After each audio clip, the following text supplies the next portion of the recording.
is for the win. Advice.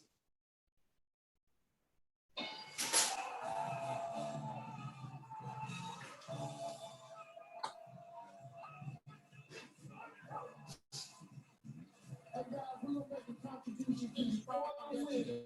Advice. I need to.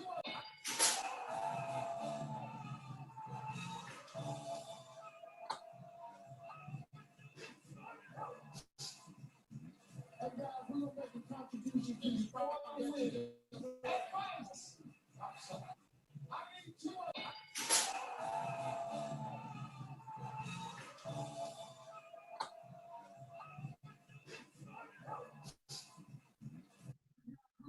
Contribution is for the win. Advice. I need to.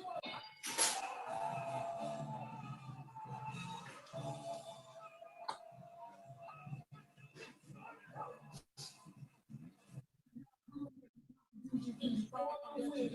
Advice. I need to.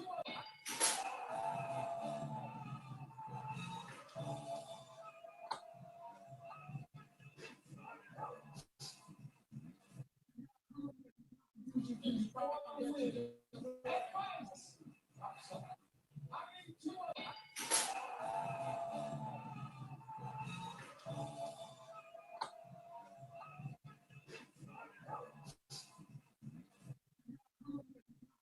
Is for the win. Advice. I need to.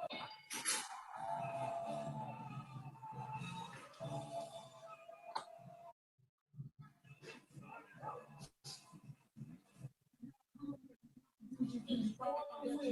Advice. I need to.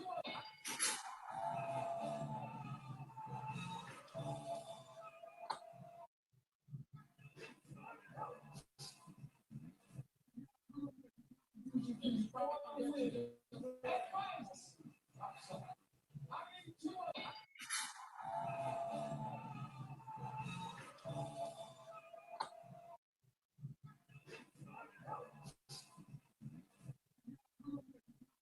Is for the win. I need to.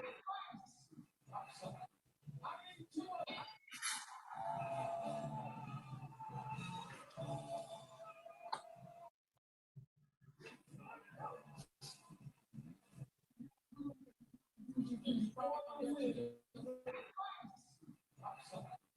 need to.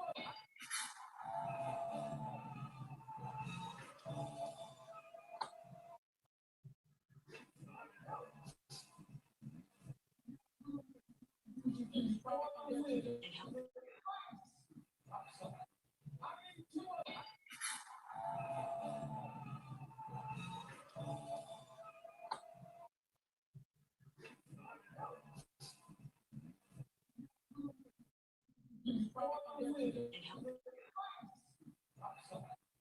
need to.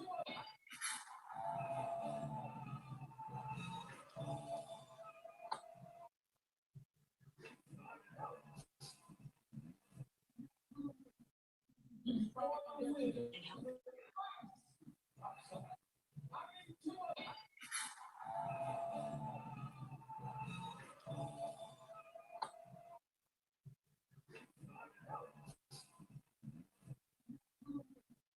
Is for the win. I need to.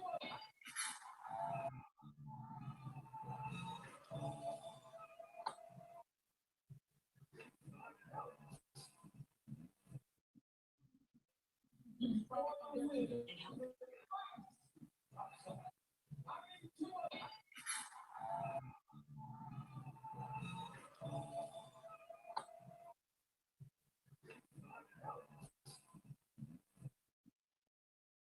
Is for the win. I need to. Is for the win.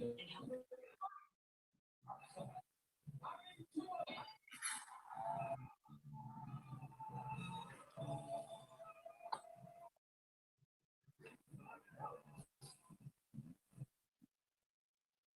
Is for the win.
All right, friends, we're going to get started here in about a minute. I just want to make sure that you can hear me. Can you hear me? Awesome. So good evening.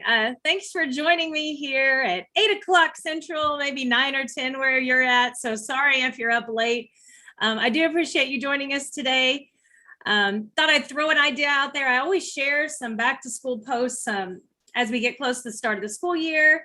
And I thought, you know what, I could just put it all together in one place and kind of have a share out. And so that's sort of what we're hoping tonight is going to be like for you. So I don't want to do all the talking. I'll start off by talking, but then I want you guys to chime in and share some ideas that you might have, questions that you have, especially if you're a new teacher. I would absolutely welcome you to ask questions if you need it.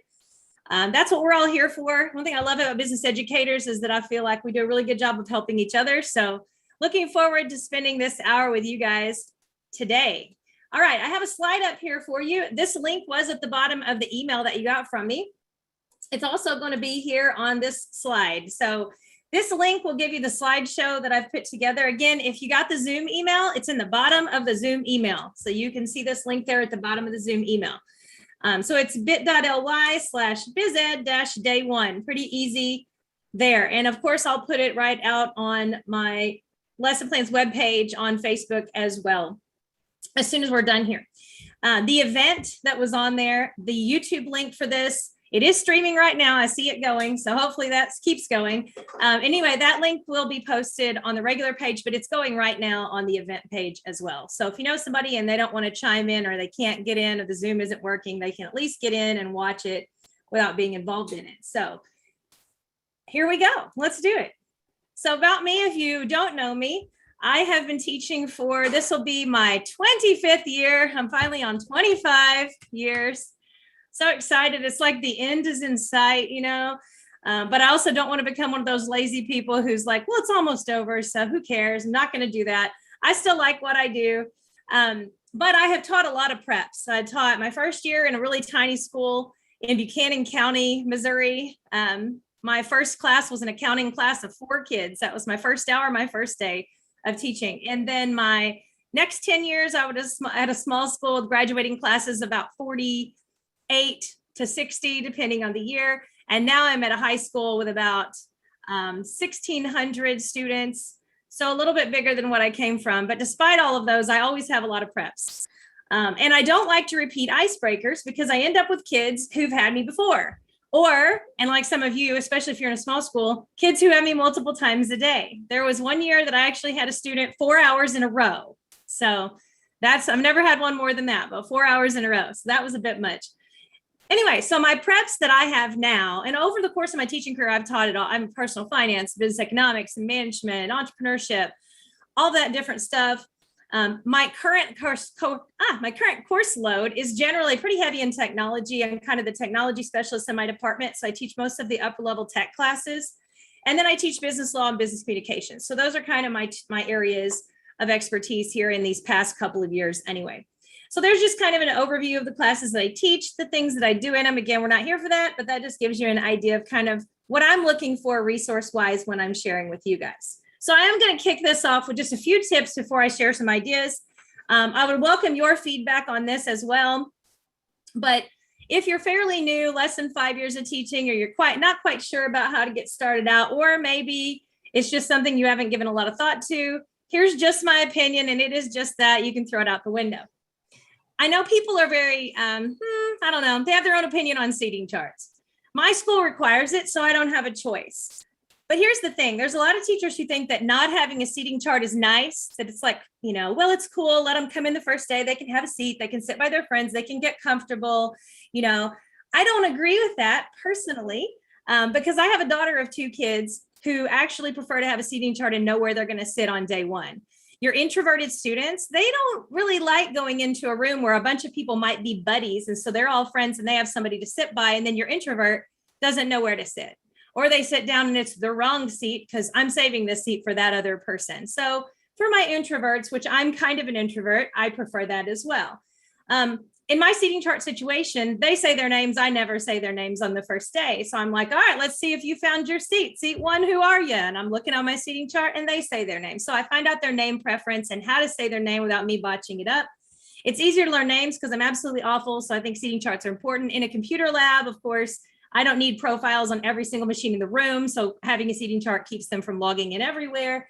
And it just establishes order. At some point when they walk into your room, they know that you're in charge, and that seating chart kind of does give them that first indication. Second thing, for the beginning of the school year, I think it's important you get them up. Way too much sitting on day one. I'm not saying rules and procedures aren't important, but I am saying that many teachers do the sit and get on day one. So you don't want to be one of those. Third, I like to make them get out their phones because people think that they're not on their phones. If they say they can't have their phones, they're on their phones. So unless you're collecting phones, which I absolutely refuse to do because I would kind of be annoyed if somebody was collecting my kid's $1,000 phone as well, even though I'm happy for the school to take it away if she's on it and lock it up in the office.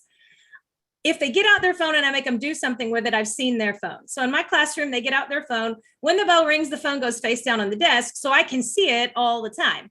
It's not on their lap. It's not allowed to be on their keyboard tray. It's on their desk so I can see it. If it's a kid who has issues because they constantly want to check, it ends up on their tower of their computers, but I can see it. And because we have times where I have them get them out, I know they have it. So they can't be like, well, I don't have a phone.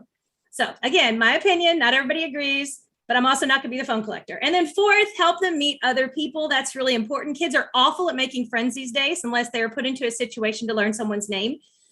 So encourage meeting them, and informal discussions and team tasks are the way to do that. From my kids, we're over watching videos, please no. So last year we came in, and yes, we came off of quarantine and all of this stuff, but we had a math teacher, and the math teacher the first day introduced herself and then said, all right, guys, we're going to do a review for math. So I want you to watch my 20-minute video and then do the math problems. And the kids were like, are you kidding? So the kids were already over it when we started last year, and we were face-to-face all year. But if your kids have been virtual most of this time, they're probably over that to the nth degree.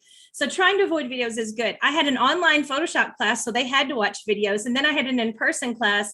And every now and then I'd be like, well, just to make sure I cover it all, I'll just assign the video in class. And my in-class kids on my evaluation at the end of the semester went, please don't make us watch the videos. You're standing right here in front of us. Would you please just explain it to us? Because it's way more fun when you do it. So, for what it's worth. And then from my own children, avoid summer brag fest. Most kids don't like when it's like, all right, tell me something fun you did this summer, because some kids didn't really do anything fun this summer. Some kids worked all summer. Some kids had to go stay with the parent that they don't prefer to be with all summer. They don't have anything to brag about. So then it becomes basically the kids who are super athletic or have money or got to travel that get to share, and everybody else who feels left behind. So avoid the summer brag fest, avoiding having to touch people too much, unless these are groups of kids who've been around each other and they're comfortable. And then give them shared experiences, because those do help the kids to relax. And so that's what a lot of the things that I'm going to talk about are. So anyway, I do think it's important that the students get to know you. You don't need to tell your entire life story, but let them get to know you. If you're a mom, or if you're a dog mom, or if you love decorating cakes or whatever, let them know a little bit about your life. A lot of the seasoned teachers like me, all their students know everything about them. I got a friend of mine who teaches down the road, and all the kids know she makes the best brownies and she brings them in and treats the kids, so let you have your thing that brings them into your circle a little bit. You have to think about it like celebrities and all kinds of people are so accessible to kids by social media these days that to come in and then not have any connection with their teacher is really weird. So try to connect with your kids in some way. As far as rules go, again, you got to go over the rules a little bit. I used to do super long explanation rules. I went to all those of you guys who've been around as long as me, Harry Wong book, that was like rules and procedures, day 1, do all the things. And so I'm like, yes, okay, for 3 days in a row, we're going to just hit those procedures and don't call them rules, only call them procedures. Some of you know exactly what I'm talking about. So what I started doing is I basically give them, and I have a slideshow. I do everything pretty much in a Google slide these days because it's easier to share. And it's basically a bunch of icons. And so I'll go over in class periodically as we're doing other things, so I don't do it all at one time, what my rules or procedures are for various things, like the procedure for leaving the room, or, the top right-hand corner of this, you can see there's a chair and there's a not equal to car. So I'm like, anybody know what that means? And they're like, I guess you don't want us driving around your room in our rolling chairs. And I'm like, ding, ding. So, kind of going through your rules and procedures in kind of a fun way. I have pictures there because I find that to be a little bit easier and they're more likely to pay attention. So I do something like that. Okay, now I'm going to break it down. A couple of classes. Feel free, I'm going to kind of pause in here to unmute as we go through. If you have something that you'd like to share, I certainly don't want this to just be me, but I did want to kind of consolidate a lot of the resources that I have used or that I have shared over the years. So some of these, if you've been following me a long time, you've probably seen them come through from year to year. I did not give you my big long slideshows for my classes, except for business law, because it's kind of the way I set up all of mine. So that's on this slide here. And again, you've got the bit.ly link you can go back to later. I go through and give all my good old information about my class. I like to use Pear Deck. If you have Nearpod in your school, that's another thing that you could use that's like that. With Pear Deck, I ask the kids a question and they all type it in, and we have the paid version so I can see all of their responses and who it belongs to. I tell them the book we're going to use and the topics. And then on this one, for instance, I ask them, what do you think about law? And then they draw on the slides in circle, like they should force you to wear seatbelts. They should regulate whether foods and drugs are are safe or not. They should set a minimum wage, all those different things. So in this class, because it's a law class, I ask them about these things. And then we stop and we talk about them. And I'm like, all right, why do you feel this way? So you are here to learn. I go through all of this stuff, go through some of the things we're going to do, and then I break it up with something just kind of fun. So let's play spot the difference. So we do a little spot the difference game. I break down the grades. I ask them for questions. And then we start talking about courtroom law. I put words on there like continuance and plead the fifth and badgering the witness, words they've heard, but that most of them don't know what they mean. And then we watch part of this YouTube video here. Lawyer breaks down 30 courtroom scenes from film and TV. And so I watch part of that, and they want to watch the whole thing, but usually it's by the end of the hour and we don't have time. Then I show them pictures of me over the years because, you know, why not? Let them get to know you a little bit. And they're like, what in the world was wrong with you that day? And so anyway, and pictures about my life. And then we play a game. One's got to go, which is also on the list. And then here's a kidney transplant problem. So here is another first day activity that you can look at. This is one where you divide them into groups. You give everybody the list, and basically you got to decide who's going to get the kidney in order. Many of you have probably seen this over the years, but this is just an example of one of those kind of ethics things. Then we look at the UNOS rules for organ match and allocation, and then we use that. So that's kind of my first day thing in business law. One's got to go is one I think I shared last year. So the slideshows for all these are in here. You are more than welcome to make copies of the slideshows. As you know, I don't charge for any of this stuff. I don't put on Teachers Pay Teachers, so open it up, do whatever you'd like, except sell it or put it on Teachers Pay Teachers. Please don't do that. One's got to go. I use in business law, not because I think to do with law, but because I want them to argue. And to me, that kind of goes along with law. So this is the one that's very simple. And last year with quarantine, it wasn't a big deal. We just all sat in their rows. And so their row of 4 people with their masks on basically had to decide which things got to go. So we started off with like Snapchat, TikTok, or YouTube. And they all decided which ones got to go. And they had to come to consensus on their row. And then I'd walk around and I'd just literally point to each group. What'd you guys decide? What'd you guys decide? And then somebody, you know, they really got into it. There was a lot of yelling across the room, like, no way, you can't get rid of YouTube or whatever. And I got foods and all kinds of stuff. Some things are just words, you know, or whatever, but they argue about those and we go around. And that really gets the kids more comfortable with the people who are sitting around them. So that's one's got to go. I like you like me as a piece of paper. I have them to fill out in a row. This is before we play one's got to go. So they put their name, their grade level, and age. I make them write it on the paper. So each group only has 1 sheet of paper. They can go fill this out. They list 5 things that everyone in the group has in common. Non-specific would be like how you like to eat, like to sleep, have eyes, breathe every day. So they can't be things that are non-specific. So like I am a person, that's a little bit too specific. So something that they all could agree on, like we all like Taco Bell or whatever. And then if they had time, I make them come up with a superhero name or whatever. And I actually have extra questions because, you know, some kids zip through things. Anyway, so we had 95-minute class periods last year, and we will again this year. So it's very easy for me to do something and then break, and then do something like this, do a little bit of content, and then break. And so my first day of school with these kids will be 95 minutes long. So I'm able to cover quite a few of these things. Puzzled is something I did last year, but we did it on day 2. They got into groups. I just went to Dollar Tree, got a cheapy 48-piece puzzle. There's nothing to this except the kids just have to work together. I put the puzzles in a Ziploc bag, spread them around the room, put a timer up on the clock, and we had to see who could do it fastest. Nothing real complicated. And then Twizzler tie-up game again. Nothing fancy about this. You have a Twizzler, and each person is opposite someone, and they can only use one hand, and they have to try to tie the Twizzler into a knot. So anyway, business law. If you have a business law class, or since I don't teach a management class or something more general business, anybody have a really fun first day class that you want to unmute and share? Please, so I can take a drink.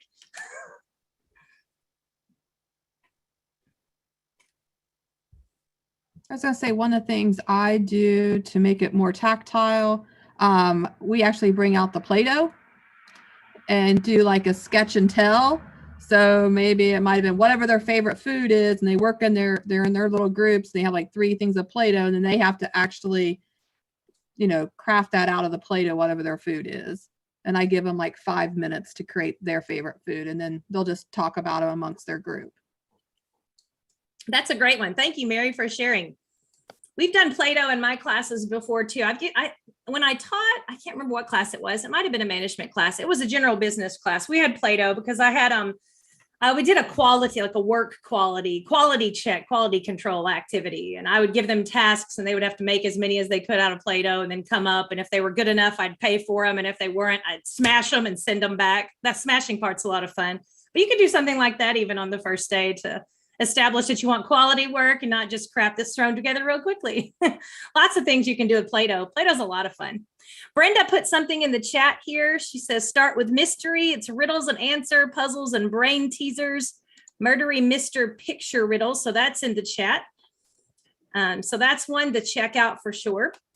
I tell you what I will do. I will pop over into this other one and put the suggestion down in the notes pane. So if you pull up this assignment or this slideshow later on, you'll have that down there in the notes. Anybody else have one they'd like to share?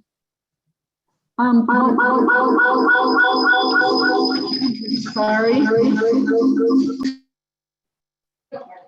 Okay, so one thing I've done is just done this is for intro to business. And I literally give them each a bag full of just junk that they have to make a new product out of and just kind of tell people what it's about. I do that and it really helps break down people not talking to each other. It's such an important class for people to be able to work together. So that's normally how I started out. It could be all different things from, I usually put in things like straws to pom-poms to whatever else. So just kind of give them that break and they get to move around a little bit. Great, thank you. Anybody else have one to share for just like a general business class? Play a game with my students in a computer class that's a bingo game. You probably have played it or heard of it. You can design your own bingo squares with common items such as I have blue eyes, I have an iPhone, I have a Google account, but then you also can use other complicated items such as I've taken roast day or college credit courses. We're in Oklahoma, so we always say we're Oklahoma City Thunder fans. So they have to actually get up out of their seats and move around, introduce themselves to each other, and ask the students if any of those squares apply to them. Maybe they wear contacts. They could initial put their name, print their name on that square. And each student can only sign one square. So the objective is to try to get a bingo, whether it's vertical, horizontal, or diagonal. And the first one to say bingo and present their bingo card to me would actually win the prize. They usually do first, second, third place, but they can't be shy. They have to get up, and I tell them to introduce themselves to each other. You know, if I approach someone, I have to say my name and then talk to them about signing a square. Usually, if I sign someone else's paper in their square, then in turn, they would ask me to look at their bingo card and find a square that applies to me and sign. So we've played that game. And then we also did one with different colors of individual packaged, either the Starburst candy or the different flavor lifesavers, and you can assign different items for each color. They won't know this until you've handed out the lifesavers. You pass around the bag and ask the students to grab 5 or 3 or whatever it is, and you can say, okay, for each red one you need to tell me something unique about yourself. For each yellow one, tell me something that you've done over the summer. You know, you can make up different, I guess, topics for each color, whatever you want to share with the classroom. So we've done that as well. All right, thanks, Tracy. That human bingo game, I do that in my web design, and I've got a link to it on here, so you will have a card for an example. I call it common denominator. Just trying to find something in common with someone. And on mine, fun fact, I make it so that every single thing on the card applies to me. So when you see that one later on, every single block is me. So if any student should ask me to sign any of their cards, I can sign every single card. And by the way, everybody always finds out that I like lima beans because it seems like I'm one of the few people when we do that game. All right, let me switch gears. We'll go to what I'll share for computer applications. So I teach a grades 9 through 12 mixed computer apps class. And of course, there's all kinds of different ways that you can do things in a computer apps class. I'm just going to share a couple things that I've done over the years. This is a paper self-assessment. I used to have them do this on paper. I don't do this on this paper one anymore, but I thought somebody might like it. So I did put it on here where basically it says like skill, I'm capable of sending and receiving an email. And it's, yes, that's me. Sometimes. Nope, not really. And so they can kind of mark where they fit on those. And then I have a few things related specifically to the class. And then qualities, I'm good at setting priorities. I'm self-disciplined.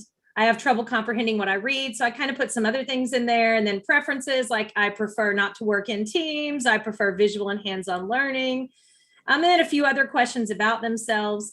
So that one's kind of a nice one. I've switched away from that one and I do a Google form now just because then it's in a spreadsheet. So they fill out the form. It has some of those same things on there. I also put, why did you take this class? Because I love to hear that it magically appeared on their schedule. It never fails that some kids are like, I didn't pick you. I don't know why I'm here.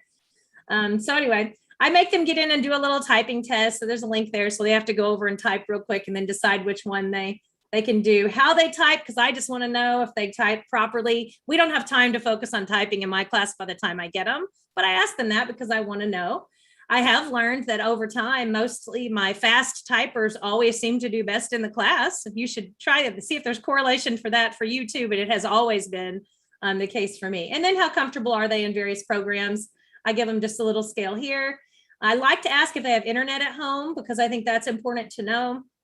And what their goal grade is in the class, that sort of thing. Oh, and then I have a candy bowl in my room. So I asked them what candy they would pick from the list because these are the types of candies I put in my bowl. So that's always good to know. So I put a few things on there that I think are interesting, and it gets them busy because, you know, if we're doing an activity and we need a little bit of a break, we can take that bathroom break. And then while people are coming back, this is something they can all start doing and finishing at different times. Stand if, I like stand if just to get the kids up. So you've probably done this in other classes or at some point. I've done this in conferences with adults. But so this would be, you know, stand if you meet certain criteria. And if you want to like be really nice to the kids, you could let them wave their arms. So they don't have to stand up because there's, you know, inevitably a kid who never wants to stand up. There have been years where I've given them a balloon and they blow up the balloon. And so it's like, hold your balloon up if it applies to you. So you can make it a little more fun. But like stand if you have a TikTok account and you regularly post videos. And then I ask like anybody gone viral, and somebody inevitably has a viral video. And then on this particular one that I put together, I have like an article about something that's tied to the thing I asked them to stand to. This one has a video that you can watch. So stand if you participated in a Zoom session during school the past year. And then I talked about the growth of Zoom. So this is my one from last year. Stand if you like to kill time on Twitter. And then here was how many tweets Trump had in a day. So anyway, so that was the one I used this past fall. I'm gonna have to update it for this year, but that's the one from last year. So that's in there. The pig personality, I won't click on that one, but the pig personality is where basically you tell them to draw a pig on a piece of paper, and then you can click on that, and it's the slideshow that says, like, if your pig is facing forward, or if your pig is facing to the left or to the right, it means something. Of course, none of that's scientific or whatever, but it's kind of fun. It gets them drawing, it gets them talking a little bit. Like, that doesn't apply to me. That's crazy. So in the chat, it looks like we've got somebody who mentioned snake oil, which I've heard about on the list a few times. She said she got it from Amazon. We have to combine items and then pitch it to the target market card that they draw. So that's another one. Somebody said the students really like snake oil. Oh, and this last one here are rebus puzzles. That's those puzzles that are like words that are inside of words that mean something, or pictures that mean something. So I made this one up. And so like, let's see, like this one would be Microsoft Word. Get it? Okay, I mean, I made these, so these aren't going to be the greatest in the world, but you know, the word soft is micro. Anyway, this is keyboard. It's a key and a chalkboard. Laptop, lap at the top of the box. You guys are really a tough crowd. Lowercase. Anybody know what this one is? I use it computer app, so database. Anyway, yeah. So down here at the bottom, don't worry. down here at the bottom is the answer key. So if you pull this one up, you got all the answers. So you can look those up. I put a couple people at the bottom, Henry Ford, Warren Buffett, Warren Buffett, get it? I guess I was kind of proud of this, to be honest. Like, you know, you can't find these, so I just like make them. So anyway, so those are some rebus puzzles. It's like on my list to come up with more. They're just so hard to like make. And you can go and find a bunch of them. Here's one I found online, but they're just really, really hard. So this one's here. I put the answer key to it on the bottom. These are not necessarily business related. They're supposed to be like the names of something. But anyway, so that's that one. And then I teach an advanced computer app. So my advanced computer apps is also a Microsoft Office class basically, but my advanced computer apps is higher level students. These are students mostly taking it for college credit. So they're kind of a different clientele. So I go a different route with my advanced computer apps. We do the what's on your plate activity. You've maybe done that. I've done it with adults as well. What's on your plate? You give them a paper plate and then they basically draw things on the plate or they write on the plate. On here, there's like 6 different things you can tell them to include on their plate. So we do that sometimes. I give them crayons and paper and we do that. A motivation quiz, I make them go online and it's just a quiz online and they answer the questions and it kind of tells me, are they like really motivated? Because that class generally is a lot of really highly motivated kids. And then I can kind of see the ones who are dumped in there. And then the chart yourself activity. This is one I made up last fall and shared last year on our group. But basically, since mine's a Microsoft Office class, it made sense to basically make it sort of look like little infographics. So, you know, bar chart, how much I like, and then they had to kind of fill them in like so. Column chart, how many I have, pets, siblings, piercings, you know, whatever. So that's one that I do in there. I'll move on to this one and then pause again. Let's see over here. Questions. La, la, la, la, la. Oh, let's see. Yeah, I think it would be fun to have the students do the rebus because they probably could come up with way better ideas than I can. The problem is I find so many of them, they run them all over the place, but none of them are related to like technology or business. It's just so hard to find some that are related. But yeah, the kids might could come up with it. Okay, my next slide is business communication class. Again, I've shared some of these throughout the year, so different times you've probably seen some of them. Be iconic is a note card activity. I know a lot of people used this one last year when we were remote. So if you have virtual kids, this is a very easy one you could do with virtual learners. I know somebody last year made a copy of this and shared it on the group because they adapted it for their virtual kids. But basically, they get a note card or a rectangular sheet of paper, or if you're doing it virtually, you could have them do it on slide. And then you have different things, top left, top right, bottom left, bottom right, or different categories of things. And then they basically fill out the front of their card. So it's going to have my example here, my name in the middle, my icon for each thing. And then on the back, I can write notes for myself as to what my icons mean. But then you walk around the room and you basically hold up your card. And so if I walk up to Kelly over here, Kelly looks at mine and she sees the kitty cat in the corner and she's like, let me guess, you like cats? And I'm going to be like, yes, I have 2 cats, Ollie and Pumpkin, you know. So you basically look at their icons and try to guess like what one of their 4 icons means basically. And then they do the same to you. And then you walk around and find another person. So you're not having to like engage in super in-depth conversations.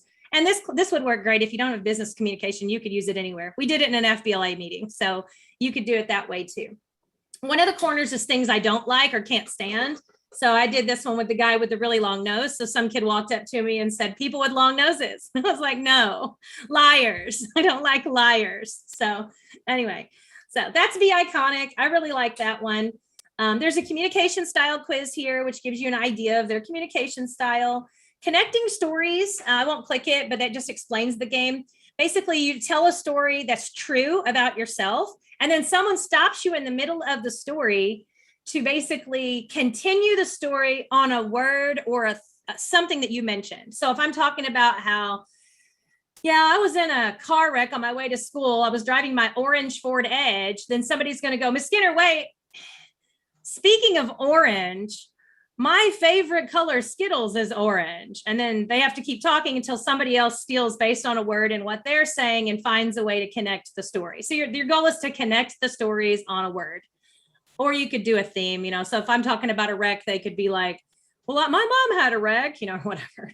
I can imagine with kindergartners how crazy this would go. You know how they are. They're always continuing stories. So anyway, listen and draw. That's just one where, basically as a teacher, you tell them what to draw, but you don't tell them what they're drawing. The picture of what you draw is there. And then drawing twins, my kids in business communication, and we do it on day one. They absolutely love it. I actually print off these. And so, that one isn't on there anymore. I do have a copy of it on my website. So I'll grab it. Let me make a note to fix that link.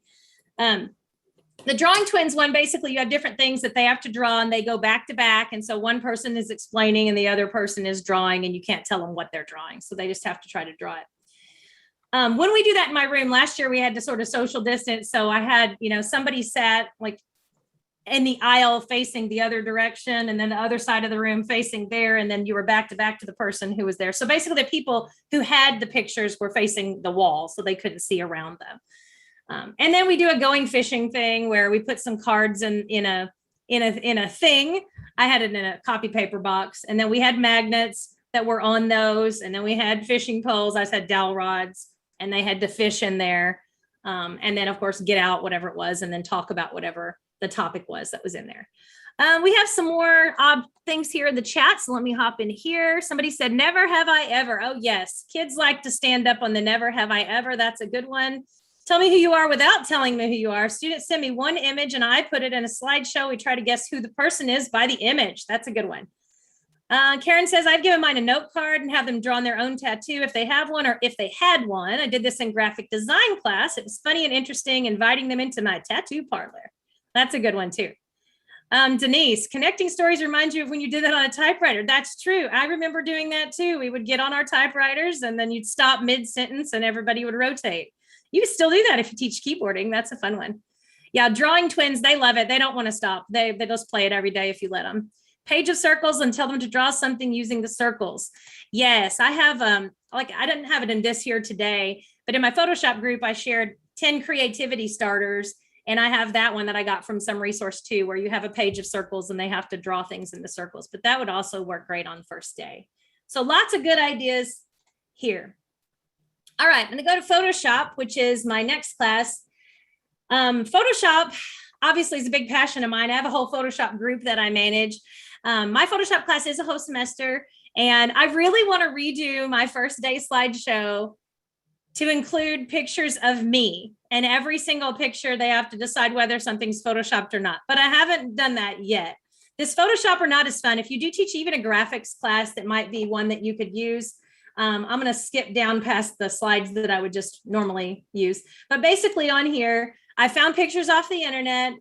They sit in their row. They have a card that's a thumb. And then I say, all right, time. And then everybody holds up. Each group has to decide whether they think the picture is Photoshopped or not. And they hold the thumb up if they think it is and down if they think it's not. So each group decides. The person on the end is the one who gives me the vote, if you will. And so like here, they look at it Photoshopped or not, they decide. And then when we click the slideshow, the second one will tell you, here's where the picture came from the internet. This was part of a contest where you had these chairs and you had to put them somewhere. So that one was Photoshopped, for instance. And then here's this one, this girl laying on this, Photoshopped or not. No, it's not. This is Stephanie, who goes around and has a Steph Dies project, and she acts like she's dead all over the world. I followed her for a long time on Instagram and stuff. So anyway, so we have all these. That's his pet. So there's a bunch of ones on here, and they really think they're going to get them right, and they don't. This is a sand painting of Barack Obama. It's not Photoshopped. And under here, you can see I said not or whatever. So that's kind of a fun one. There's a bunch of those in there. Like I said, I want to do another version where there's, maybe I'll do it for like a day 2 thing where there's like 10 pictures of me in different places, and you got to decide whether I Photoshopped something in them or not. If you've never played the Help Save Fred, this is a team activity that involves a gummy worm and a cup, a lifesaver, which is his inner tube, and then paper clips. You basically get them in a group of 4. Each kid has a paper clip. They cannot touch the gummy worm with anything but the paper clip. And they have to collectively get him in his boat. His boat is the cup and or on the life preserver, basically, but he can't get in the water. So they have to collectively find a way to keep him up and get the boat turned over and all that stuff. A photo scavenger hunt is also a good idea if you do some photography in a class, or if you're in a really small school and your school's cool, just kind of letting the kids roam around a little bit close to your room. A photo scavenger hunt's a fun thing to do on that first day. And then I really like, this is a criticism versus critique activity. So in my class, and some of you guys may have graphics related classes where kids have to, well, you try to get them to critique each other or give good criticism. So I came up with this handout that's criticism versus critique. And I give them, I didn't make up the flow chart over here, but this is kind of an example of what's the difference between criticism and critique. Because you know as well as I do that the kids are pretty awful about giving constructive feedback. You know, they look at the picture and they're like, I don't know, it's ugly. Or I don't know, that sucks. You know, that's basically how teenagers work. So in this, I would give them this rundown, explain criticism versus critique. And then this is nothing any of them did, but they would get in a group and then have to criticize by critiquing and not being critical the picture. So this is a Hot in Cleveland ad that's really bad. This was actually real. And notice he has no body down there because this was some bad Photoshop. But they would have to find a way to properly critique it following these things on this list. And then here's another one. This is just somebody's random project. And the other thing that we talk about when we do this is sometimes these projects look really great, but we don't know what the prompt is. We don't know what the design brief is, right? My kids are bad about that. They'll get ready to do a project and I have a scoring guide, and that scoring guide has exactly how I'm going to grade them. And then they get really into it and they do their own thing, but they don't do 5 things on the scoring guide. And so we talk about that, like this guy's project is kind of cool, but what was the prompt, or what did the customer want from him, or what did the teacher ask for? Did it meet the requirements? And so we kind of talk about some of that. So talking about the difference between criticism and critique is something else that you can do. Okay, anybody want to share anything else maybe related to a graphics class?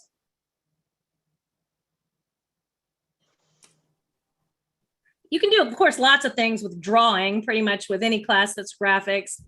I honestly try on the first day to not really get my kids too much on the computer if I can avoid it. I want them more standing up and moving around and using their hands and less on the computer. My school's 1-to-1, so despite the fact that I'm in a lab with really nice monitors and everything, the reality is in many of their classes, they're going to be doing a lot of things on the computer. So it's kind of funny, you know, back in the day, it was cool to come to my room and be in the lab. And now it's like yet another place, except you have bigger monitors, you know, so it is a little bit different the way things have changed over the years. So I teach a multimedia class. It's basically a semester Adobe class. I do illustration, animation, video editing, audio. So one of the games I like is an interactive listening game. I just called the Just Do It game. And I don't have my example of the one I did last time because I couldn't find it, but here's an example of one. So basically it's like you hand out cards and everybody has a card and you have to listen. You could do this in any class too. You have to listen and then follow the instructions. And then you're going to do it again and try to beat the time, basically. So start the game by standing up, putting your hands in the air and saying, let's get this game started. So, you know, as a teacher, you would say, all right, whoever got the beginning card, go. And that person's going to start the game because they have the start the game card. And then somebody else has the card that says, after someone says, let's get this game started, clap your hands 3 times. And so then somebody's listening because their card says, after someone claps their hands 3 times, go to the board and write hello in all capital letters, you know, or whatever. So, and I've done this before, even with like the location of where things are in my room. So like one of them might be, go find the stapler, you know, after somebody walk to the printer station, hold up the stapler and say, this is not a sword, it's a stapler, you know? So now they've got to find the stapler. Now everybody in the room knows where the stapler is, you know? So like you're kind of teaching them a little bit, but also they have to listen. So that's kind of fun. So anyway, this is somebody's example that I found online because I couldn't find the one that I use. I've used the same one and their pieces of paper are cut apart, but apparently it's not saved on my Google Drive. So anyway, but that's kind of a fun one to do as well. Who done it? This is kind of like what somebody else mentioned earlier. You divide your class into group. Each group needs to find something unique that each person and only that person in their group has done. So basically, you could do it with note cards or something, but like those 4 people would all come up with something that they've done that nobody else in that group has done. So say 4, you know, so say I've been to Hawaii. I haven't been to Hawaii. Let's say she's been to Hawaii and I went on a cruise for my anniversary and this person slaughtered a pig and this person bales hay in the summer or whatever. And that's unique to them. So then basically you take their 4 cards as a teacher, those 4 people stand up. And as a teacher, you say, all right, who and the kids in the class have to vote as to who they think which one is out of that group, who done it, you know, which of the 4 people do they think is most likely the one who, you know, went diving, you know, yesterday or went to Six Flags 14 times this summer or got their driver's license or whatever. But it has to be something unique to them in their group of 4. So that's kind of a fun way to share without them having to really share. And then share a meme, kind of like somebody else had mentioned, you know, something unique about them. Again, find a meme and then explain why it relates to your personality. And again, you could have them throw it on a slide, or the teacher could then display it. That's another one that you can do easily virtually. So anyway, so those are a few of my multimedia. Multimedia, I tend to get kids who are kind of animated because, they have to record videos and stuff like that. So I get them up and do some things that might be more like in a drama class a little bit. I tell them they got to get out of their comfort zone and be willing to act for each other because, otherwise they're not going to have anybody in their videos. So that's how that goes in there. All right. I don't do any like super tied to web design activities other than the marshmallow challenge, which many of you I'm sure have done. There's a few more in here. Sticky stuff where you hang signs on the wall and you hand out sticky notes, and then the kids walk around and they basically write their response on a sticky note and slap it on that thing on the wall. They don't have to put their name on it. So basically you could put anything. Like sticky stuff is so easy because you can make absolutely any questions you want and they can answer it however you want. I've done some things like just because I want to know, like, what's your favorite class you've taken in our school? And then, after the kids all walk around, everybody gets an idea of a really good class that everybody should take, or I put on there, what's something really annoying that teachers do that you wish they wouldn't? And so everybody's putting that on a sticky note and you're kind of getting some insight as to, so you can kind of ask some questions and you want to make a couple be about the class, but they don't have to be. Sometimes you might put, who has the best pizza in town. So just some little things to get them up and moving. That's sticky stuff. And there's some examples on there. Common denominator, that's like we mentioned a minute ago. Find someone who, or the human bingo or whatever here. So this was the one I used last year for my class.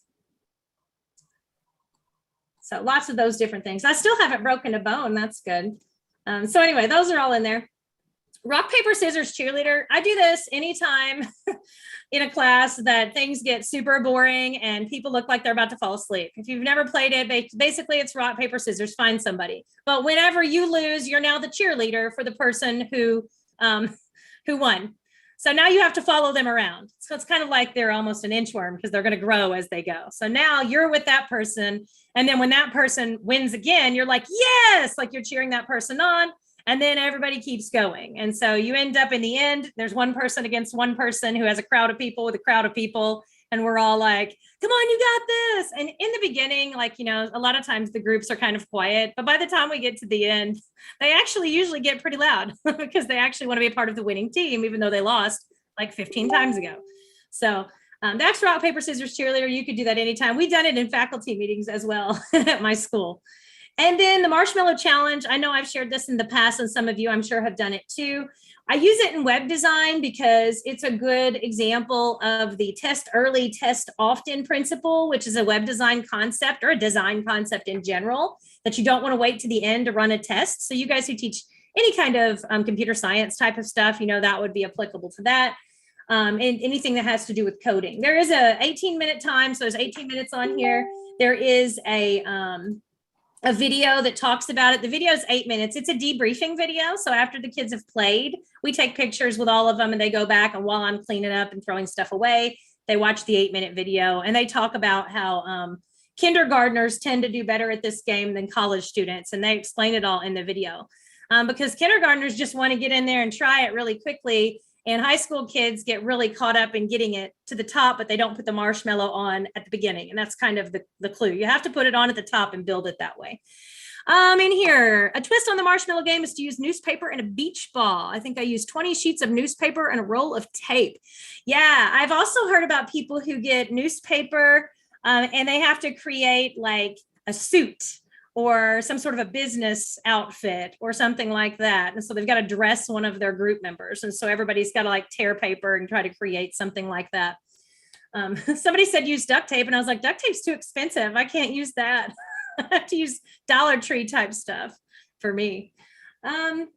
Let's see, anybody else have something to share there? That does it with that page. So I'll pause again and give you guys some time. Anybody got something else to share that would be good for any of those types of classes or something similar to any of those games?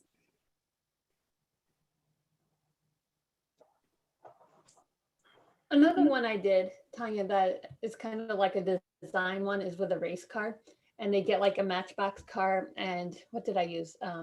Like a paper towel, like some index cards, some tape, maybe a rubber band or that. And they had to design something that the car would start on their own. They couldn't physically push the car. And then it was a contest to see how far the car would go. And so they had like 5 minutes as a team to work together to design it. And then they could do it.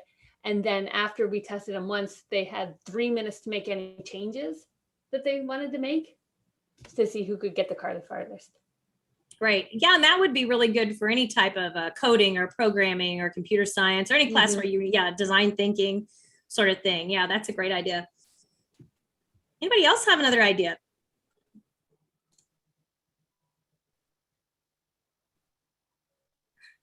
All right, Web Design 2. So I have a Web Design 2 class, and these are all kids that have had me before. Some of them 3 or 4 times. Like this may be class number 4 for a lot of these kids. Most of them know each other. I know all of them well. And this class is usually 10 or fewer. So it's usually a pretty small class.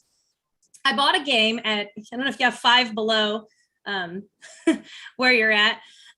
So I bought a game called Weird Things Humans Search For. I bought it at Five Below for $5. You can buy it on Amazon, but it wasn't $5 on Amazon. It's like $18. But basically, you know how when you're typing into Google and then it finishes your search for you, things that people have, that's basically what it is. So for instance, why do hipsters? And then, so I made mine get into 2 groups. And so because it was a small class, I had like 8 this year. So there's a group of 4 and a group of 4. And I would I would just read the prompt. We didn't do it electronic or anything. I gave them a whiteboard kind of thing. And one person wrote it down, the group discussed it or whatever. Why do hipsters? And then they had to make a list. I made them make a list. They could have as many things as they wanted on the list, but they had to star one of them. And if that was the top answer, then they could get like extra points because it was the top answer or whatever. But anyway, why do hipsters have beards, wear fake glasses, like coffee, ruin everything, exist? So anyway, there's lots of weird ones in there. Has a monkey ever been to space, asked a question, touched a whale? I don't know how that came up, but anyway, so you do have to really be careful on this game. Like I had to throw out some cards because, obviously there's always going to be some, but my coworkers are mean to me, lazy, trying to get me in trouble, jealous, idiots. So anyway, but yeah, so they liked that one. And actually towards the end of the school year, they're like, remember that game we played that first week? Can we play it again? Finals week? And I was like, yeah, I'll drag it back out. So they liked that one. It was kind of fun, especially, web, there's not a lot of things that are internet related. So this kind of like, went along with it. This or that, that's a game. I bought a slideshow on Teachers Pay Teachers years and years ago, but basically you've seen these before, this or that questions where you have to pick one thing or the other. So you could throw these on a slide or you could do it out loud, but basically the kids have to branch off based on which one they would pick. And I'm always mean when I do this, like you can't be in the middle, like you have to pick. So cat or dog, Netflix or YouTube, phone call or text, toast or eggs or whatever. And then they have to kind of divide up based on that. So that gets them up and moving. That's a fun one that since you don't need any kind of technology, if it's pretty someday, you just want an excuse to take your kids outside for a break, you could go out and do something like that. I doubt the beginning of our school year is going to be the time for that. But when we come back from break, I have all new classes in January. So if it's a mild day and not too cold, that's a good reason to go outside for that class. And then in this class, I have them, this is super like old school. I have a little Who Am I paper that they fill out.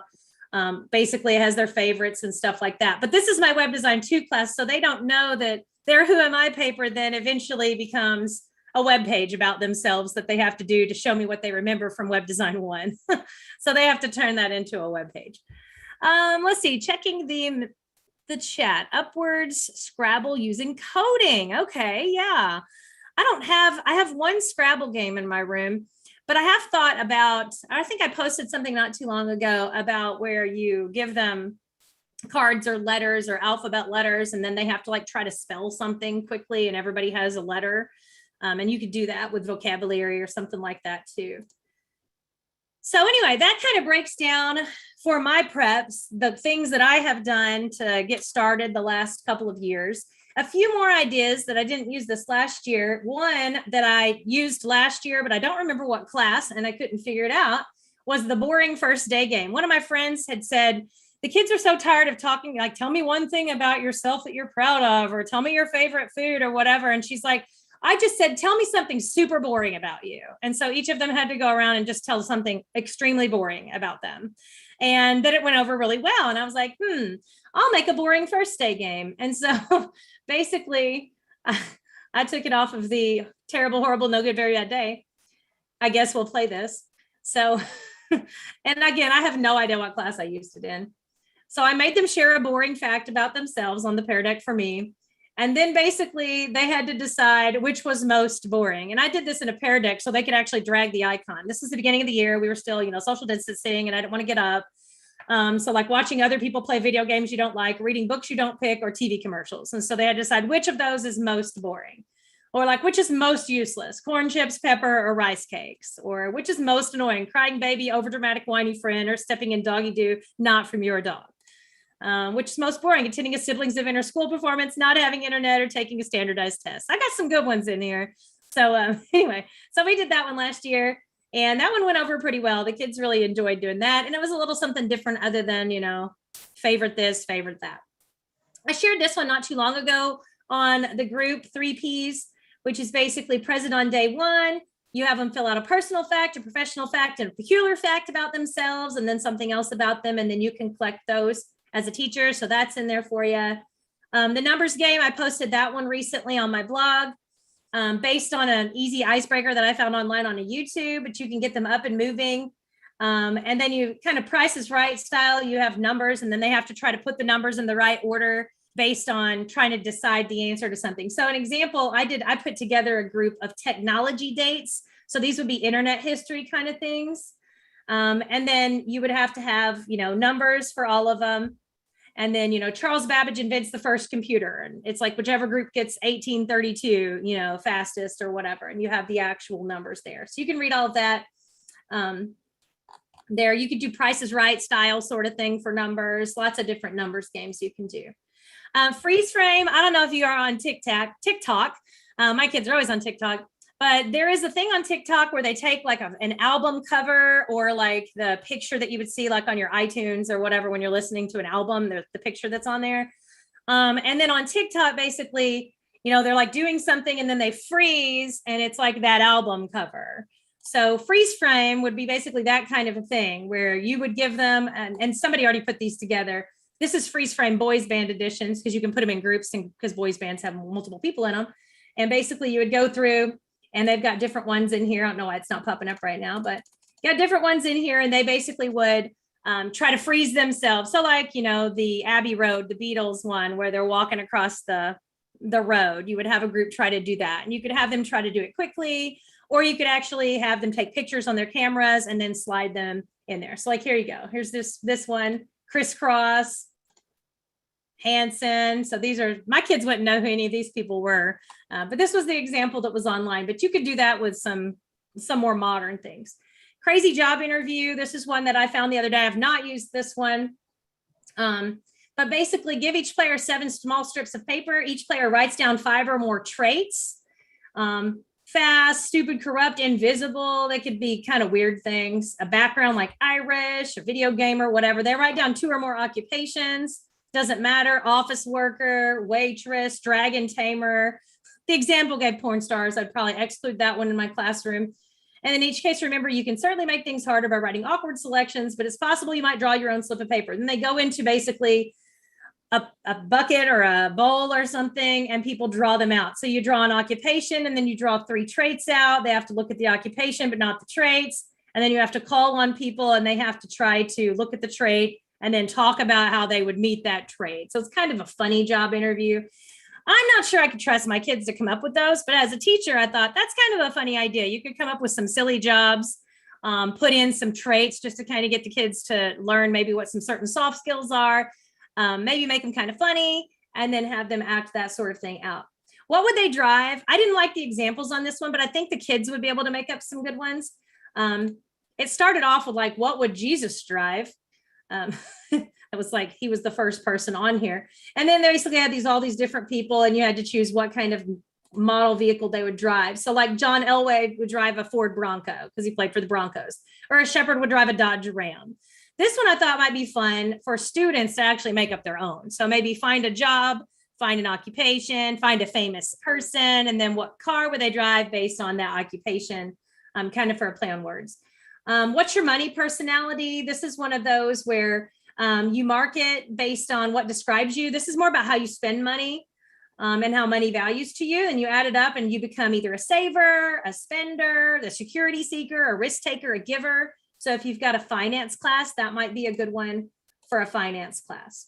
The NGPF site had a retail alphabet game that you could play that was virtual, that was on there, that looked fun.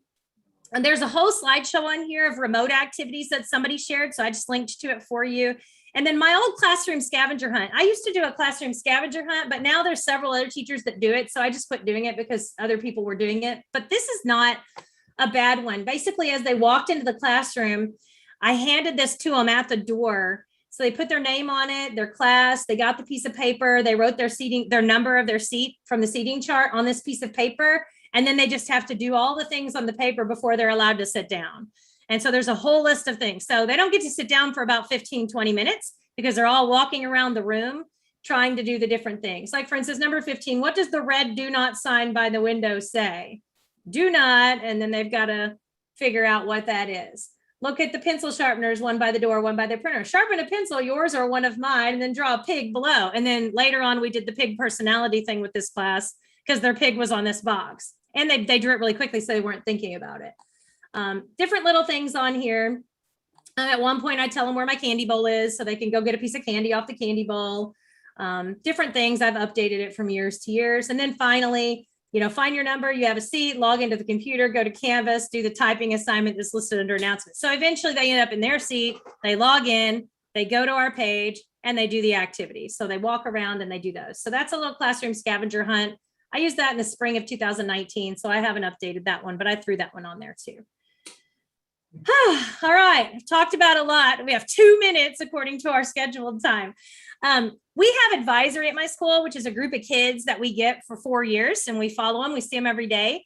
I'm supposed to check their grades and all of that good stuff. So this is kind of a derivative, I guess, of a game that I'm sure you've heard of. I call it clumps and lines, and I shared this one not too long ago. But basically, again, the kids either line up or they group up. They either form groups based on similarities or line up based on things. So group up with the people who graduate the same year with you, or line up by the number of pets in your house, or line up based on what time you leave your house for school, or clump up with people who share your favorite ice cream flavors. So they have to kind of walk around and find out like who else likes strawberry and who else likes chocolate, and then they get into little groups. And it's real quick. You just do it really quickly. So I have slides for that. We did this. This is a good one to use for FBLA too, clumps and lines. I have a problem solving scenarios in here. I have a welcome form. I'm getting freshmen this year for advisory. My kids just graduated. So I make infographic pages. I have them fill out every year. Here's my freshman one. So their goals, what they want to be when they grow up, a little about their family, who their closest friends are. So as their advisory teacher, how I feel about math, science, reading, history, so that I can get kind of an idea of what they're good at, how they're getting to school, what drives them crazy, etc. So that's in there. Again, it's a Google slide. Feel free to make a copy, do whatever you want with it, make it for yours. And then this year, I still don't know who's in my advisory, but when my last group came through, they let me know. So I sent them an email out before school started the first day that had this little slideshow on here with my information, where my classroom was so they could find it, what my lab looked like. And then basically I made a slide about me, and then they were to copy and make their own slide so that first day, I already knew a little bit about them. And then after I went through the first day stuff, they sat at their computers and they worked on their little slide so that I could know a little bit about them. And I like to celebrate their birthdays and know a little bit about them that way. And then it was always funny that, later on in their senior year, you're like, let's go back and look at your slideshow from when you first started. Now let's do your senior one. And they would update it. So that's an example of that. And then I threw a few FBLA example things on here as well. We won't get into our FBLA stuff right away, but we will, after about 2 weeks, have an FBLA scavenger hunt after school. We do the goose chase thing. Some of you have probably done those. I do have a link to the goose chase that we did 2 years ago, I think, on here from Goose Chase. You can pull it up and see what they had to do. They go take pictures in the school after school. That's how you do that. But you wouldn't have to do it with the platform. You could just have them take pictures. A meeting bingo, senior spotlight, lots of things there. We like to have a theme in FBLA every year. You can see our theme this year is Avengers. We've already decided. My group of officers decided over the summer here. But that's our themes from the last few years. And then we try to do activities that are tied to that theme as well. So I threw that in there for some of you guys who maybe wanted an idea for some stuff for advisory or for FBLA. Anyway, guys, we're at an hour. Who else has some more stuff to share to wrap us up for tonight? I hope you've gotten something you can use. I've thrown all kinds of things. If you can't find anything to use, I don't know what to tell you. Anybody else? I'm sure that there's other ideas out there. I can't have covered everything that you do. So anyway, you have the slideshow. Feel free to interrupt me. You won't upset me, but also it's, 9:01. Some of you are ready to go to bed. Feel free to go back and download that. I will post this link back out to my BizEd page. So the link will be here to the recording, the link to the bit.ly, so you can get back to the slideshow is there. All the links are there. And like I said, guys, you are always welcome to make a copy, make a copy, make your own, use it however you want in your classroom. I just like to share because people have shared with me all these years. And, it's nice to know this is the part I don't have to think about to start my school year every year. I got it divided. I don't repeat for each class. So I already know what I'm doing the next time. It makes my life easy. So I hope it makes your life easier. And I hope some of you guys are really excited. Some of you go back to school way before me. Let's see. What are my thoughts about masks optional? So we started and ended the school year fully masked at my school, but we were in person the entire year. And masks were optional in summer school. So we did have face-to-face summer school, and students could choose to wear masks or choose not to wear masks. And of course, some kids are now vaccinated and some kids are not. Same with the teachers in the school.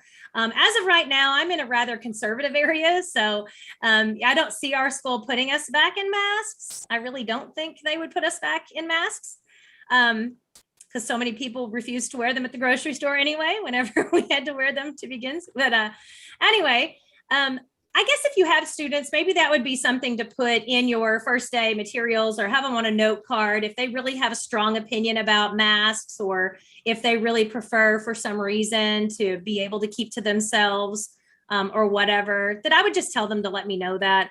I'm pretty open with my students, shoot me an email if you I get, I get those emails even from kids who have, pronouns and, all that different stuff that they want to let me know in advance. So I would say if you do have that sort of a thing, I would just kind of ask the students how they feel about it. When our kids came back, they didn't even care if they had to wear a mask. They just wanted to be back in person doing stuff with people. They were so tired of sitting behind a screen constantly and not being able to interact. Let's see, 95-minute class periods. Oh, well, I guess they just decided that it was better. I don't know. So we're doing 95 minutes again this year. Monday and Thursday will be odd, and Tuesday and Friday will be even. And Wednesday, we get everybody for 47 minutes each. I don't know what I'm going to do on Wednesdays. I'm going to be so confused. So yeah, that's what we decided to do there. Some of our math teachers hated it, obviously. 95 minutes for math. They had to do 2 lessons in one day. Honestly, I loved it in my business classes. It was wonderful. Even in like business law, it was great. We would do a lesson, we'd take a break. We'd do an activity, we'd come back. I mean, it really wasn't bad for me, but I could see where, I don't know, I feel like English classes and math classes, it might be kind of rough. Our ag kids loved it out there. Our shop kids loved it out there. I mean, like hands-on classes love the 95 minutes, but it is difficult for, classes that, especially if the kids end up getting stuck on the computer a lot. Let's see, what else we got here? Another idea for the design class is to have them watch the dot. They can then draw their own dot. I don't know what the dot is. Anne, do you want to say any more about that?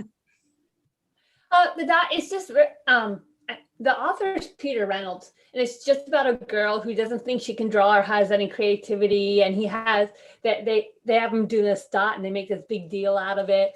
It's basically a circle and, gaining confidence through that. And so it's on YouTube. It's free. It's out there. You can take a look at it. And then I usually have them color and create their own dot using different colors. I'll encourage them to use colors that they think reflect them. They can't just keep it one shade. There have to be some different shades mixed in. And I don't care, how they design the dot just so it's within that circle. And then you can take it a step further. And then I have them use slides or Canva. I've done different ones where I've had them then use layers and different gradients and that type of stuff to redesign their dots. And then sometimes I hang them all up in the front of the room. Sometimes I create a big poster with all of them to talk about their creativity. The evolving dot. Yes. Fun. Let's see. Pam says, have you seen the Christmas game where the ball of stuff is wrapped in saran wrap? Oh, yes. That's a good one. Candy and school supplies. That's a fun idea. Yeah, passing that around would be a lot of fun. Do you or anyone else have ideas for keeping students motivated in a computer apps class? 70 minutes. Well, I had them for 95 minutes last year. I will say we take a break for one. In our class, we do have we use Typing Club, which is, an online typing thing. And so when they have spare time, they have to work on Typing Club. Sporkle, I don't know if you've ever used the Sporkle website. It's Sporcle.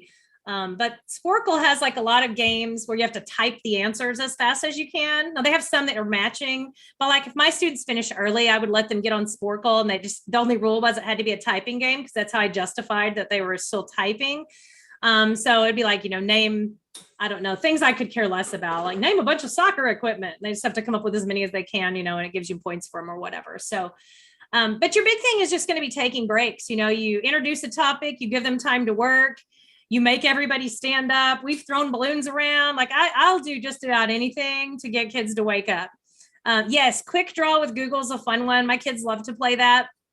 If you had a whiteboard, somebody can go up and it'll tell them a word to draw, and they have to try to draw it, and then Google tries to guess it. So you have to draw it good enough for Google to guess it. Break the class up. Our school is now trying to guide the teachers to breaking up the 95-minute class period to instruction, guided practice, independent, break, come back to some more instruction, a little more guided practice, and independent. You really have to almost think of it like 2 class periods, and there needs to be a break in there, and there needs to be some teacher guided and some on their own time to break those classes up. But ours actually went pretty well. I really couldn't complain too much. I thought that the computer apps kids wouldn't do well, and they actually did pretty good. For students to get to know me, I do 2 truths and a lie on a slideshow about me. I read out the options. Students have to stand up on what they think is the lie. Students argue and start talking because they can talk about my traits in life instead of having to open up about them on the first day. Do other students do that? Yeah, that's a good one too. I know a lot of teachers do the 2 truths and a lie. In one of my classes, I think it's computer apps, on my teacher slide, I make them answer multiple choice questions about me. And then my final big question is 2 truths and a lie, and they have to guess which the lie is. So that's always fun because they're always shocked at those. All right. Anybody else have anything to share? We're at 9:08, so I won't hang here any longer unless you just have specific questions that you want some feedback on. I do thank you for taking time to join me today. I appreciate so much everybody showing up. You never really know whenever you volunteer to host a Zoom if people will actually come or not. So anyway, again, on the Zoom link that I sent you on that email towards the bottom is the link to that bit.ly. And that bit.ly again is on the very second slide. I'll put it back up one more time if you want to write it down. But like I said, you should have the link right there. So, all right. Thanks, everyone. I'm going to close us out here in a second. I will hang for just a minute in case you have individual questions, but good night.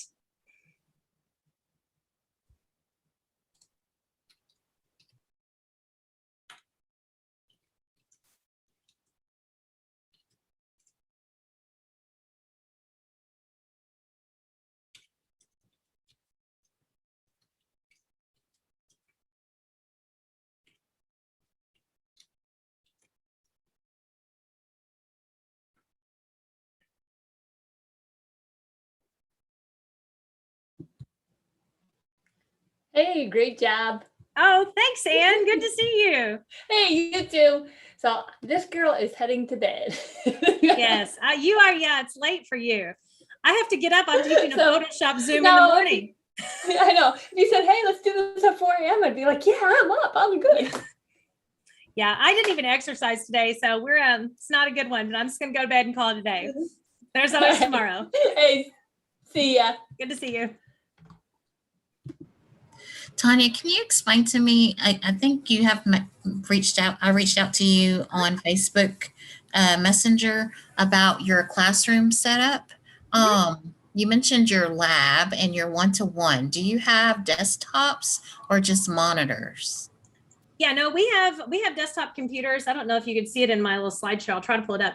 Yeah, I have a room. I have 30 desktop computers with 27-inch monitors. The kids have Chromebooks, but they're, half the size of my monitors. So it's really not very useful to them. And, all my Adobe stuff, they can't do any of it on their Chromebooks. So I am glad that they let us have our labs. They have told us we will not lose our labs. That's one thing they told us, we were protected. So you can see here's my room. There's mounted monitors. They're on a stand. It's kind of nice because the towers are slim and the monitors are on a stand, so we can rotate them around, and that gives us that desk space. But my kids, a lot of times, because of the setup, you can see they've got a decent amount of desk space. So if I do put their materials on Canvas or YouTube video or something they have to work with, they get their Chromebook out and stick it right in front of the monitor down below, and they can have that open at the same time as they're working on the big screen. But I mean, like using Adobe, Photoshop and Adobe Premiere, having the big monitors is so much, it's just a lot better than something small. Okay, thanks. I'm still trying to debate. We're getting our school rebuilt, and they're asking for ideas of what we would like in our classroom.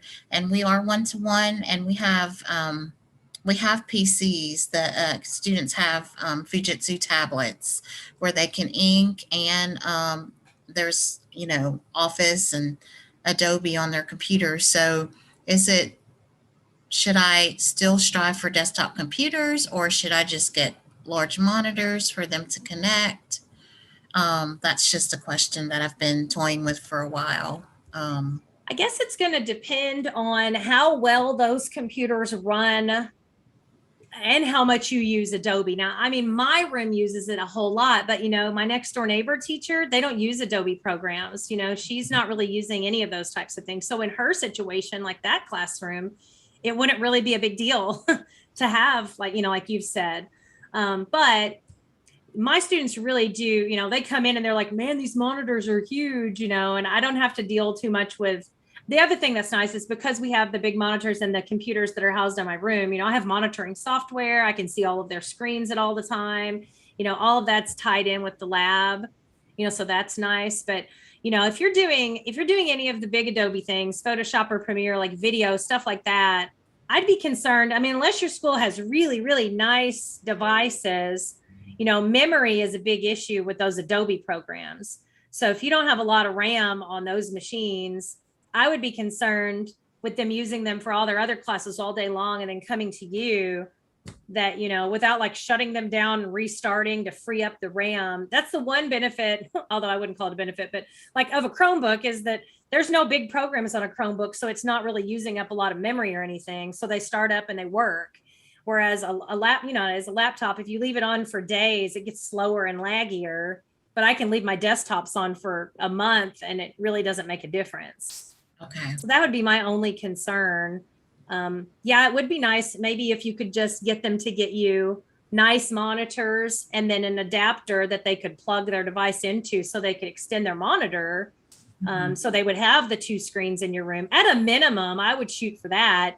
Get mounted monitors with something that's already got the thing that they need to plug into that stays at the computer all the time. Okay. And then at least do that so that there is some benefit to actually having a lab. The more you get away from having a lab, the more likely they are to take away those other things associated with that, Right. Well, our original school did not have a lab. So I came into the school without the lab. And so now we have an opportunity to maybe get a lab, or should we use a lab? That type of thing's been questionable. So, but thank you for your point of view. Oh yeah, no problem. And good luck. And that's exciting. New building is fun. It is exciting. Our school was destroyed with 2 hurricanes last year. So, well, then you earned it for sure. So thank you. All right. Thanks, Ashley. One last question. How often do you meet with your FBLA members? Is it once a month? And once a month or more often than that? And what time of the day do you meet with them? I find it hard to meet with my students. So we have a monthly meeting that's just like our standard meeting where we basically do a leadership or an icebreaker activity and then communicate and do signups for all the other activities that we have during the month that aren't the meeting. So we meet twice on a meeting day. So we meet like the second Tuesday of every month. And then we meet at 7:30 in the morning. Our school starts at 7:55. So we have a 7:30 morning meeting because a lot of our buses get there between 7:30 and 7:35. So our bus riders most of the time can go to the morning meeting. They're just kind of dribbling in. And then we have an after school meeting that's like 3:10 to 4. And our after school meeting is longer because it's after school. Our good thing is our library in our school is open till 5 every day. So even if, we're done at 4 and a kid doesn't have a ride home, they can still be in the building. Like that's okay with people, or they can go down the library and sit there and listen to their music or whatever till their parents come. But that after school meeting, a lot of times we'll have a guest speaker, or something like that. We always play like a Kahoot or do something kind of fun. We have refreshments at that after school meeting. So people who want to stay after school can come to the longer meeting. People who just need to kind of fit it in will come into that morning meeting, that 7:30 meeting. And that's just a 20-minute meeting before school. So we have that short meeting and then we have the long meeting. Then we have an Instagram and a Facebook page. And then we have Canvas as an LMS for our school. And so we have a Canvas page that our FBLA stuff is on also. So we can actually put all of our dates in our calendar. We have a Google Calendar, but it's embedded on the Canvas page. So the kids can always see what activities are coming up.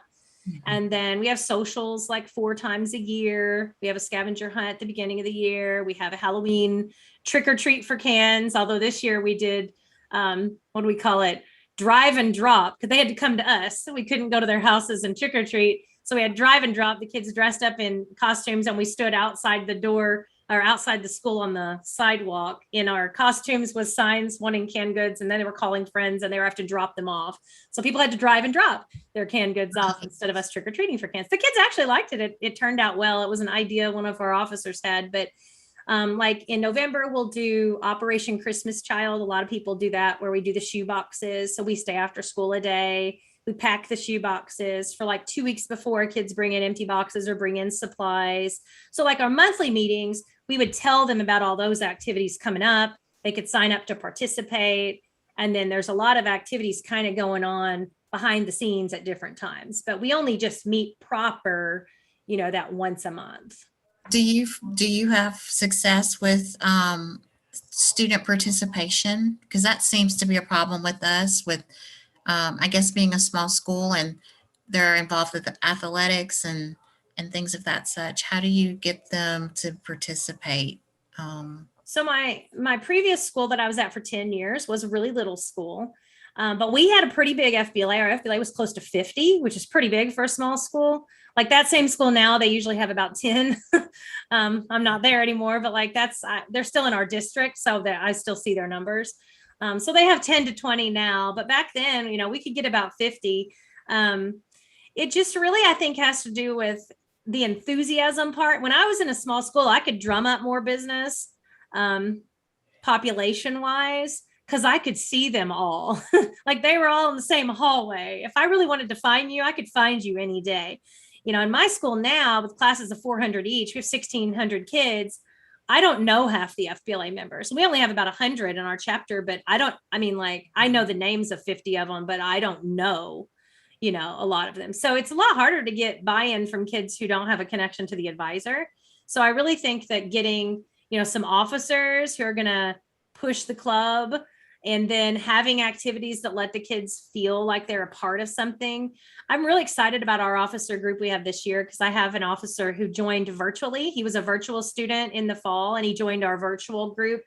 And so they zoomed into the meetings in the afternoon and he got interested and then came back to school in January and then ran for officer in February. And then in April, was installed to be an officer for this coming year. And he was like, I was just really unclear about, and I'm like, great, you're an officer, you can fix that. So this next year, what questions you had.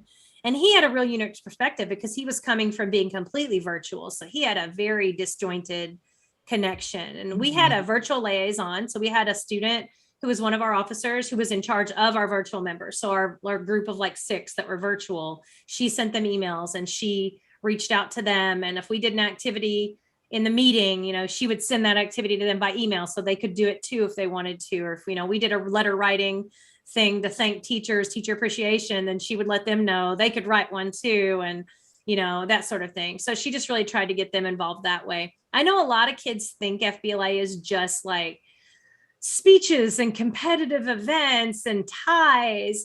And so trying to get past that part at the beginning is real important. We do that scavenger hunt at the beginning and say, you don't have to be a member to come. So we encourage old members to bring friends and just come to the scavenger hunt. And it's like they have like weird little themes, but they have to go around the campus and do things. I mean, one of them was you had to find one of the new teachers and take a picture with them, shaking their hand and introducing yourselves, and so their group would have to go and get a picture, and they had to hurry because it was right after school and teachers could leave at 3:30. So, they only had 15 minutes to hurry up and get to some of these. And there was a whole list of things to do.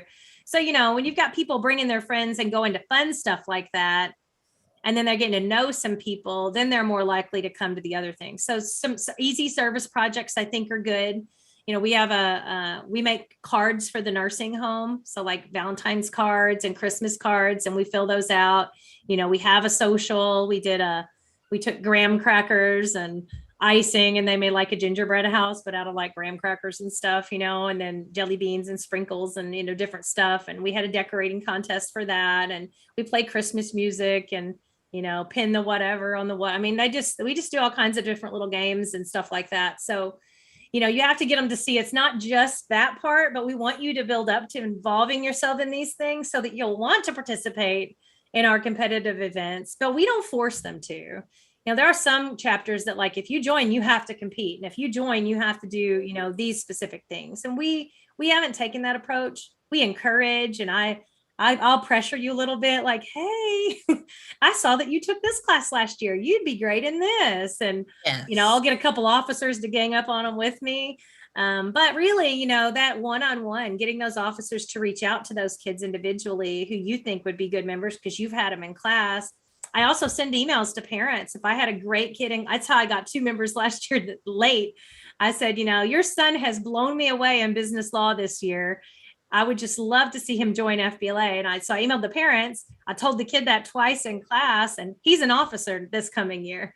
He joined in the spring. He competed, went to state in business law, and now he's an officer. So I think getting to know those kids, letting them know that you think they've got some value to your club, and then emailing mom and dad and saying, you know what, your kids impressed me, because they don't have to be the top of the class. There's a lot of events, even competitive events, that aren't about taking an online test. There's creative events where, you do stuff like that. So you see kids that excel at some of those things, and you sort of, let them know that I see you and I think I have a club that can help you build a resume. So let me help you.